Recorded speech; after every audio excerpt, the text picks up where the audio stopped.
I'm a fan of Darby Allin. Yes. I am not a fan of what Darby Allin does to himself in his wrestling matches. I think it's foolish. I think it's borderline career suicide. I think he has a bright future. I don't know how old he is, but whatever it is, he can be something. Yeah. He is something. Gee, he's fighting for the tag team titles. He's been Sting's partner since Sting came to AEW. That's a big deal. Right. Okay, and he's going to be in the main event of Revolution, or one of the main events where Sting has his last match. And then I go ahead and see something where he says this. Welcome back to WrestlePool. We're here for pooling of the wrestling. Yes. Our week in review, talking about what's gone on the past week, our reactions to a bunch of different things. And it was a big week for wrestling. Very big. A lot of things that have gone on.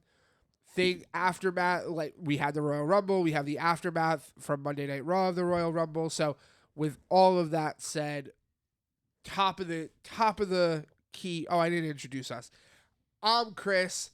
That's Hosier. You can find me at ChrisBear_WrestlePool. You can. And I'm MJH_WrestlePool. Look for me there. He has to say it, and I don't. I like saying it. It's a fun. mouthful. So starting off, kicking off the show with our moment of the week for you. Thinking back the week that we've seen in pro wrestling and all the things that have happened, what was your that one standout moment for you? Drew McIntyre saying he dreamed of CM Punk getting hurt and that he prayed for it. Good one. And that he saw it happen. That was a good one. Yeah. That was that was that was the absolute standout moment for me. Interesting. The Rumble. Oh, can I, all right, go yours. I have one more. Okay. Well, go ahead. Yeah. We could. So this was really hard for me because I have two, but my standout moment, only because of what I hope it's going to do moving forward, was Jordynne Grace being in the Royal Rumble and coming out number 5. Yeah. Early in the Rumble, but coming from TNA and being in the Royal Rumble. In my opinion, we have seen that before. Yes. with Mickey James. With Mickey James. Yep. I think that was a different situation though, because it was Mickey James as a legend in the WWE coming, right, all of that kind of stuff. This was Triple H saying, "Hey, I like you. Invite her. Exactly. And we're going to sign you when you're no longer with TNA." That because according to Corey Graves, she has muscles in places that we don't even have places. That was a line. That was a bar. That was a bar. That was a bar, Corey Graves. So that to me was definitely my top moment. My other moment though that I was fighting over was the Seth Cody interaction, and Seth telling Cody, "You should challenge me." I think that may have a lot to do with everything going on with CM Punk, with all that kind of stuff. But those were kind of my that. Jordynne Grace takes the top one because I'm really happy to see it. All right, I'm not supposed to go back to SmackDown, but I have to.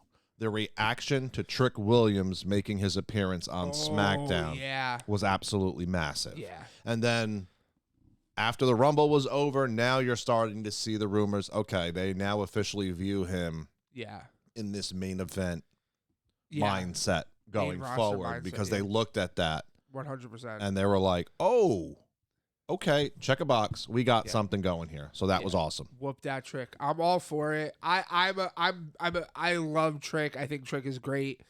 I like Trick Mellow Gang, so I kind of really hope that they maybe swerve and they end up not splitting them up necessarily, Trick and Mello, because I love them together. They're great separately, 100%. I love them together. They're a lot of fun. I don't necessarily need them as a tag team, but just in terms of them, their interactions, how they support each other. But Trick Williams, I think, is definitely ready for main roster. If he went to the main roster, do you want him on SmackDown or do you want to see him go to Raw? Honestly, I want him, Carmelo, and Braun Breaker all on the same brand. So wherever, just as long as them three go. I want them all on SmackDown. Yeah. Because it looks like, I mean, based on the events of Raw, it looks like Braun's going to SmackDown. Right. Melo has been on SmackDown several times now. Right. So, yeah, put Trick there and have that kind of be the new up-and-coming. Yeah, and speaking of people going places, Andrade on Monday night officially signing that he will be on Monday Night Raw, which there are times where I feel like the SmackDown roster is stacked, and it's almost like too crowded. Well, I feel the same about Raw, too. Do you? I do. Like, so the fear of, like, I was upset with Andrade in AEW, not with Andrade, but with AEW, with the fact that we didn't get to see him. Yeah. Now that he's on Raw, 3-hour show, we should, in theory, get to see him more, but if that roster is stacked and it's so crowded, do we have a worry that we don't get to see him? You got to make the most of the opportunity. Then you'll be on TV. But him and Santos... Well, Santos is on SmackDown. Yeah. It's also WrestleMania season. We can do whatever we want. Yeah. But, interesting to see. So there were a lot of, like, really cool moments that have happened over the past, week. But I think that one of the things that definitely is not our favorite, but we should talk about briefly, is the injury to CM Punk. Yeah. That stinks. Yeah. I like WWE CM Punk right now. Yes. I really like WWE CM Punk. He transitioned seamlessly. He was weaving in and out of storylines with different people. It really throws a monkey wrench into the WrestleMania card. Right. It really is changing so much. And that was him and Seth's main event. Right. Like, now I don't think Seth main events WrestleMania Night 1. I don't think the story is there. And we know Hunter loves the story. Right. It's why the tag team titles were main event last year of Night 1. So Seth just kind of, if he's even at Mania. Right. If something doesn't happen where there's a cash-in or a squash match somehow. Yeah. But it stinks. Because it's 4 to 6 months now that he's gone. Yeah. No one's going to forget CM Punk.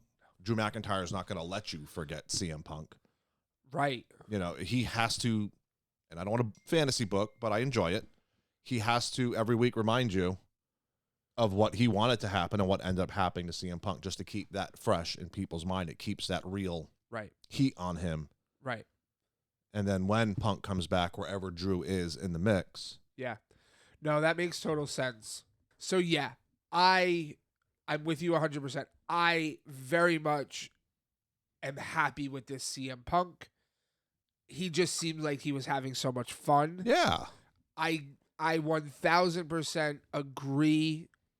Seth may not have the main event this year at WrestleMania now. He may not even be there, which is, again, heartbreaking for Seth, because there are times that he should have or could have main evented WrestleMania and was out with injury. But in my opinion, this might be the opportunity to do kind of what you're saying, where get the title off Seth now and let Seth go away for a little while and rehab the injuries that he has with his knee, with his back. Like, let him take some time off and then come back with Punk and Seth when they're at their best, and then we can go from there. What's interesting about this, and with what happened with Drew McIntyre, that everybody's bringing up that I saw, is the idea that Drew's contract runs out in April. Yeah, right after WrestleMania, he could be gone. And so they're doing all of these things with him and Punk, even on his, so there was a TikTok that Drew did today where he did a bicep, like he did a tricep workout, just absolutely trolling. And I'm like, if we're doing all this, does this mean Drew is not, like, are we? I think he's staying. I think he would be a fool not to stay, although I do think if he went to AEW, he'd probably be top guy at AEW. If he isn't top along guy with the 12 AEW. other guys who could be top guys in AEW. True. So he's a top guy on the flagship show who's getting ready to go to Netflix. Agreed. So, I think Drew, he stays. please stay because I'm loving what you're doing. 100%. So I just want the Scottish psychopath back. Feels like we're getting there. We're getting a hybrid between the two. We're inching closer to it. But yeah, that at the end of the day, it's sad for CM Punk. I'm upset. Yeah. It sucks. So Punk, get healthy, get better, get back. Yes. Come on back, Punk, because we need you. All right. With that, I am going to pull up. I found some tweets for you that I'm going to read. That I'm not going to read the tweets to you, but I'm going to read. I kind of grabbed like the headlines from them, and I want your reaction or this might be a question, so you answer the question, whichever. Okay.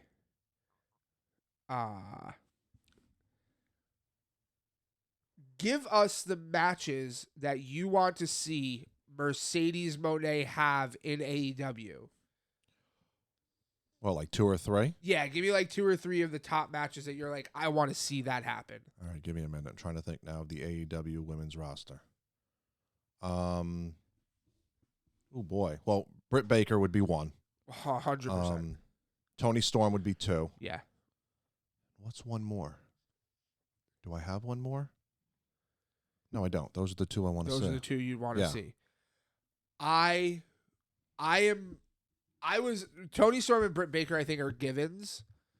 Outside of that, because of how big of a fan, Julia Hart. All right, that was my 3rd. I was going to go there. Chris Statlander would be another really good one that I'd love to see.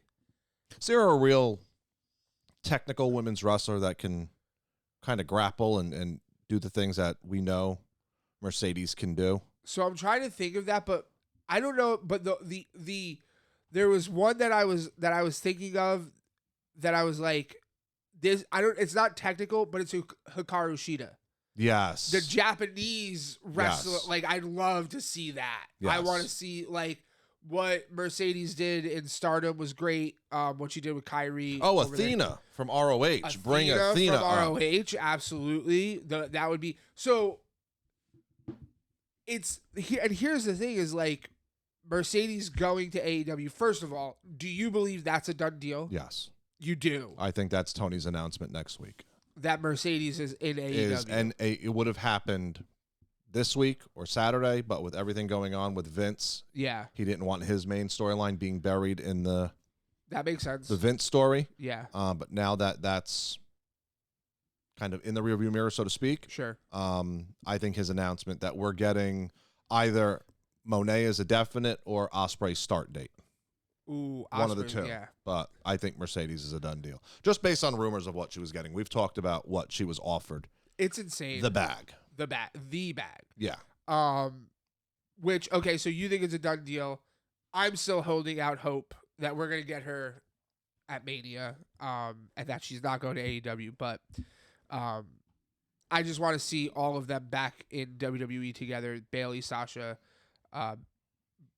Becky, and Charlotte. All I 4 agree. of them. Like, it will happen one day. So that the other question that I have though, is there like if you can think of the top kind of their top women in AEW, is there really a match that you're like, I don't want to see that with Mercedes? It could be so messed up. The rest of the women's roster. There's like 4 or 5 there that I'm like, yes. Yeah. After that, I mean, we all know what she can do in the ring. We've seen her do incredible things. Sure. Will they step up to the challenge? Can Sky Blue step up? Great. To the challenge? The princess, what's her name? The Kamina. I don't know her name. She's new, I think. Yeah. She was just on last Wednesday. But I just don't know if people can. Can people step up to her level, or is she going to have to come down to the level of competition in the rest of the women's rosters? I think there's 4 or 5 that she could really go with. Right. And I don't think Tony Khan is done bringing in women to the women's division. He's not. So there are rumors of other people possibly going. Yeah. They're going to have to really get the top end of that roster. Right. To have her really be able to do what she does best. Otherwise, absolutely. She's going to be in tag team matches all the time. Which we all know how much I love top people in tag team matches. Absolutely. Okay, moving on to the next one. This was interesting to me, and I want to get your reaction before. Piper Niven and Chelsea Green are named Fightful's Women's Tag Team of the Year. What, they do process of elimination and just say, here you go? Wow. Can that be true? Yeah. Were they the Women's Tag Team of the Year simply because they carried those belts for so long? AEW doesn't have a women's tag division. They don't. They don't even have good women's tag team wrestling. No. You know what? Chelsea Green is super entertaining, and Piper plays off Chelsea very, very well. I agree with that. Yeah. It might have to be. Right? And like Chance and Carter. Yeah. They're outstanding, but they just kind of went on to the scene. They didn't get their chance. No. To really display like what they could do and who they are. No, Chelsea and Piper and even Chelsea, like with Sonya, they've carried those belts for a long time. Yeah. And they've really been carrying women's tag team wrestling with those belts. And so that's when I read that, I had the same reaction. I was like, really? And I was like, oh, well, yeah, like it makes sense. That's right. She also had the belts. That's right. She handpicked Piper Niven because Sonya got, it's Chelsea. So as much as we love Piper with Chelsea, the tag team division really has been defined in the past year by Chelsea. Chelsea Green has done great with those tag team titles. I'm so happy that Samantha Irvin got the Chelsea Green back. Love hearing her announced like that. And yeah, so that was like, I was like, that's interesting. Wow, that's right? That's kind of a sad state of affairs and don't get me wrong, Chelsea is phenomenal. Piper is a great counterpart too. But now we have Katana Chance and Kaden Carter. See, I get it wrong. We have the Kabuki Warriors. Right. I think we're going to have more tag teams developing. We have the Unholy Union. Yeah. We're going to have more tag teams coming. So hopefully that's pipeline. not the case. But yeah, wow. That's not good for women's tag team wrestling. Yeah. It was like, it's good for Chelsea and Piper because it's true. Right. But there needs to be a little bit more variety here to be able to pick from. Agreed. At the beginning of 2025. Agreed. Okay. We're going, and these social media, we're very women's wrestling heavy because this was, is it time for Tiffany Stratton to be on the main roster, and which brand do you want to see her on? Yes, Monday Night Raw. Wow, quick. Oh, yeah. No, I mean. Ooh. Okay, why? Her and Becky, again. Ooh. I want to see it again.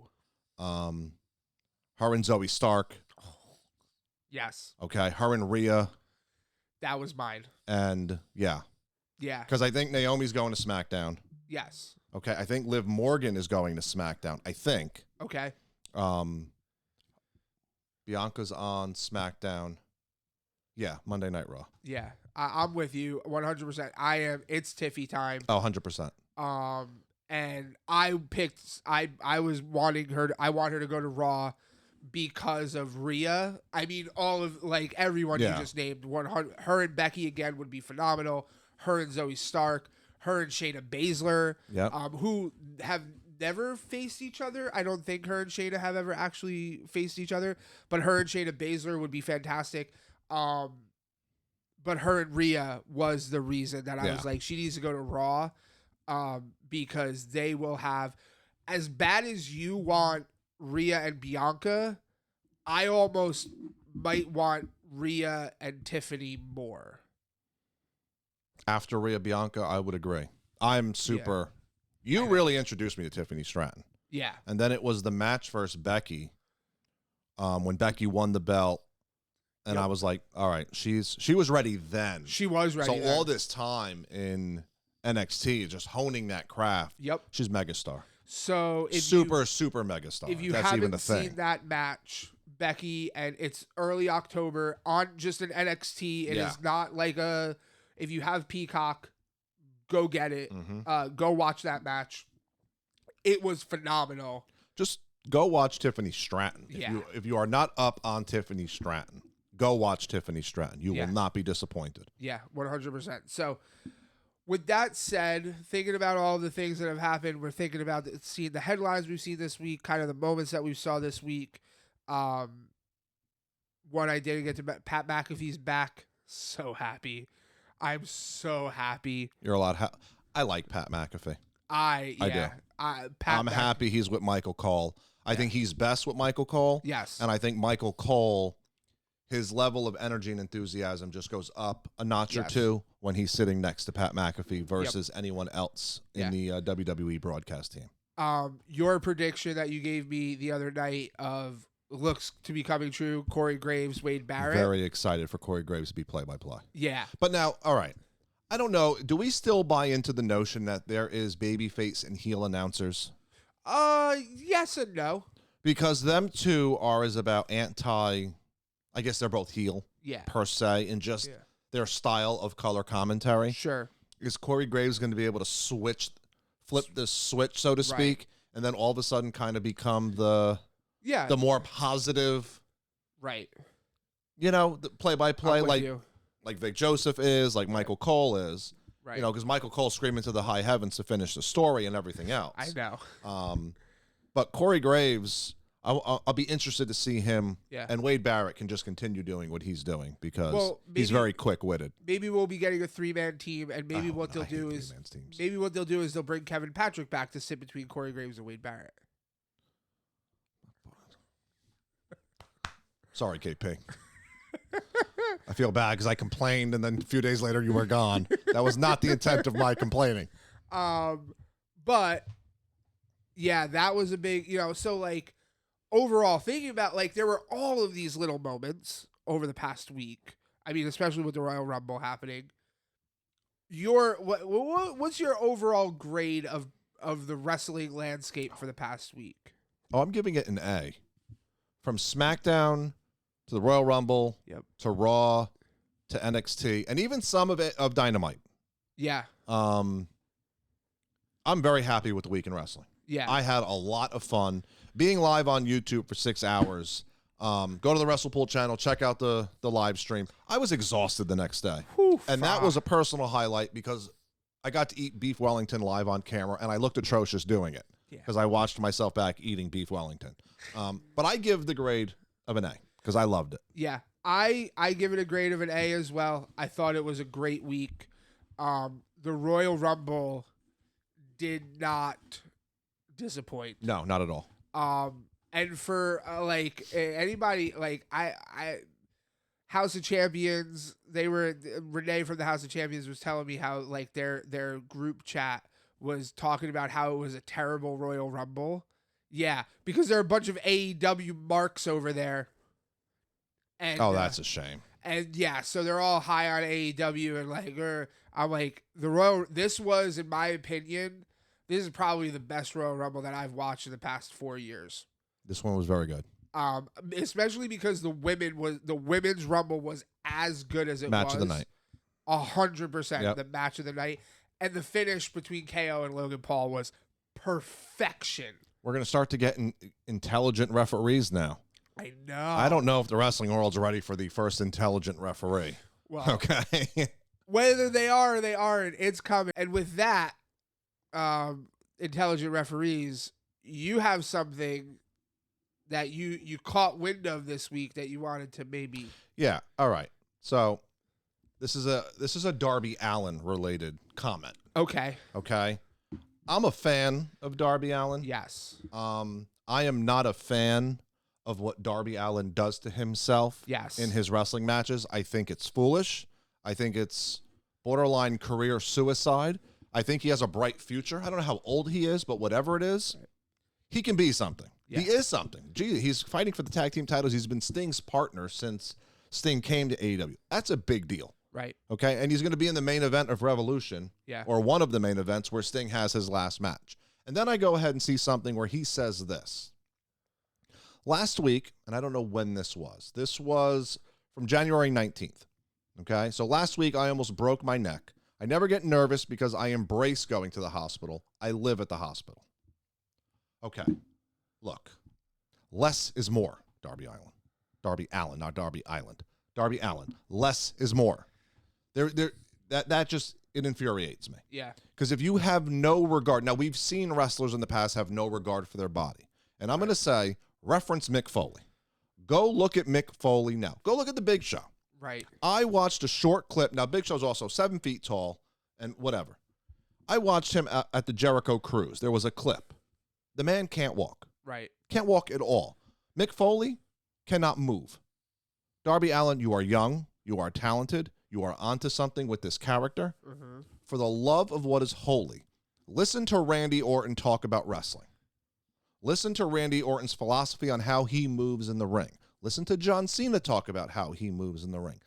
They've lasted a quarter of a century doing this with injury, yes, but they can move. Right. They have life after wrestling. If you continue on the path you're on, what life are you going to have after professional wrestling? Absolutely. No, I'm with you 100%. I was a big fan of Darby the minute he came into AEW, and the things that he does.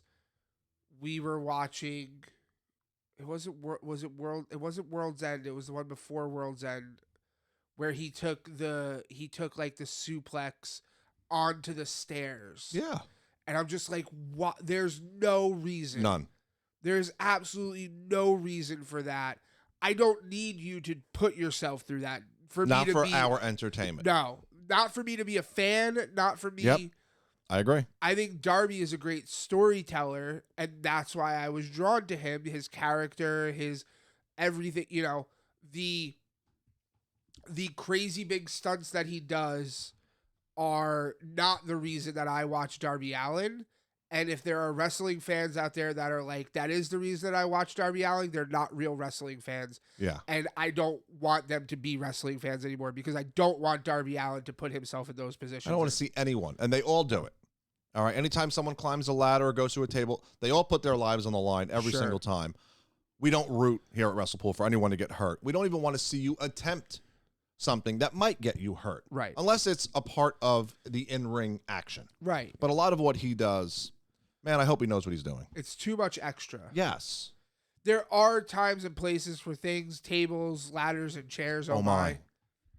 But there's too much. Like, he takes it to a level that I agree is too much. And so I hope that was character work. I hope that was not in context. Sure. For just a quote that was pulled. But if that's what he meant, I really hope you're paying attention to some others and how they do it, because we want you to be around a long time. We do. And with that, now we're done. That's our weekend review.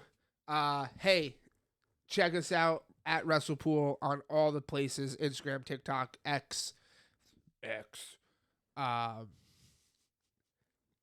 And we'll be live streaming upcoming for the Elimination Chamber. We will, and we're going to start live streaming post Raw and SmackDown, maybe even post Dynamite.